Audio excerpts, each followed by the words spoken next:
Genesis 43. The famine got worse. When they had eaten all the food that they had brought back from Egypt, their father said, "Go back and get some more food." But Judah said, "The man warned us most emphatically. You won't so much as see my face if you don't have your brother with you. If you're ready to release our brother to go with us, we'll go down and get you food. But if you're not ready, we aren't going. What would be the use?"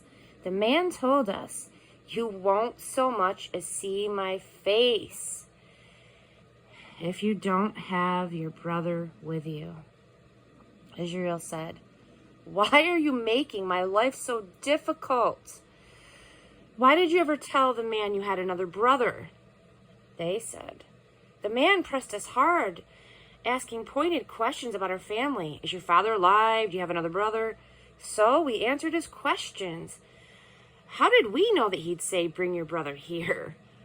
Judah pushed his father Israel. "Let the boy go. I'll take charge of him. Let us go and be on our way. If we don't get going, we are all going to starve to death. We and you and our children too. I'll take full responsibility for his safety. It's my life on the line for his. If I don't bring him back safe and sound, I'm the guilty one. I'll take all of the blame. If we had gone ahead in the first place instead of procrastinating like this, we could have been there and back twice over." Their father Israel gave in. If it has to be, it has to be. But do this. Stuff your packs with the finest products from the land that you can find and take them to the man as gifts. Some balm and honey, some spices and perfume, some pistachios and almonds. And take plenty of money. Pay back double what was returned to your sacks. That might have been a mistake. Take your brother and get going. Go back to the man. And may the strong God give you grace in that man's eyes so that he'll send back your other brother along with Benjamin. For me, nothing's left. I have lost everything."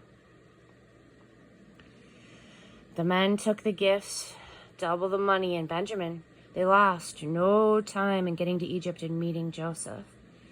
When Joseph saw that they had Benjamin with them, he told his house steward, "Take these men into the house and make them at home. Butcher an animal and prepare a meal. These men are going to eat with me at noon." The steward did what Joseph had said, and he took them inside. But they became anxious when they were brought into Joseph's home, thinking, "It's the money. He thinks we ran off with the money on our first trip down here, and now he's got us where he wants us. He's going to turn us into slaves and confiscate our donkeys." So they went up to Joseph's house steward and talked to him in the doorway. They said, "Listen, master, we came down here one other time to buy food. On our way home, the first night we opened our bags and found our money at the mouth of the bag, the exact amount that we'd paid. We brought it all back, and we have plenty more to buy more food with. We have no idea who put the money in our bags." The steward said, "Everything is in order. Don't worry. Your God and the God of your father must have given you a bonus. I was paid in full." And with that, he presented Simeon to them. He then took them inside Joseph's house, and he made them comfortable. He gave them water to wash their feet, and he saw to the feeding of their donkeys. The brothers spread out their gifts as they waited for Joseph to show up at noon. They had been told that they were to have dinner with him. When Joseph got home, they presented him with the gifts that they had bought, and they bowed respectfully before him. Joseph welcomed them and said, "And your old father, whom you mentioned to me, how is he? Is he still alive?" They said, "Yes, your servant our father is quite well, very much alive." And they again bowed respectfully before him. Then Joseph picked out his brother Benjamin, his own mother's son. He asked, "And is this your youngest brother that you told me about?" Then he said, "God be gracious to you, my son." Deeply moved on seeing his brother and about to burst into tears, Joseph hurried out into another room and he had a good cry. Then he washed his face, he got a grip on himself, and he said, "Let's eat."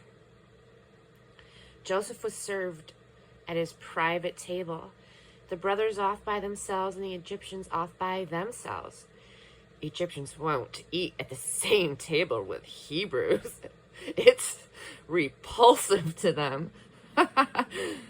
The brothers were seated facing Joseph, arranged in order of their age, from the oldest to the youngest.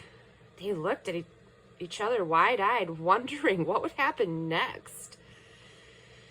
When the brothers' plates were served from Joseph's table, Benjamin's plate came piled high, far more than his brothers'. And so the brothers feasted with Joseph, drinking freely.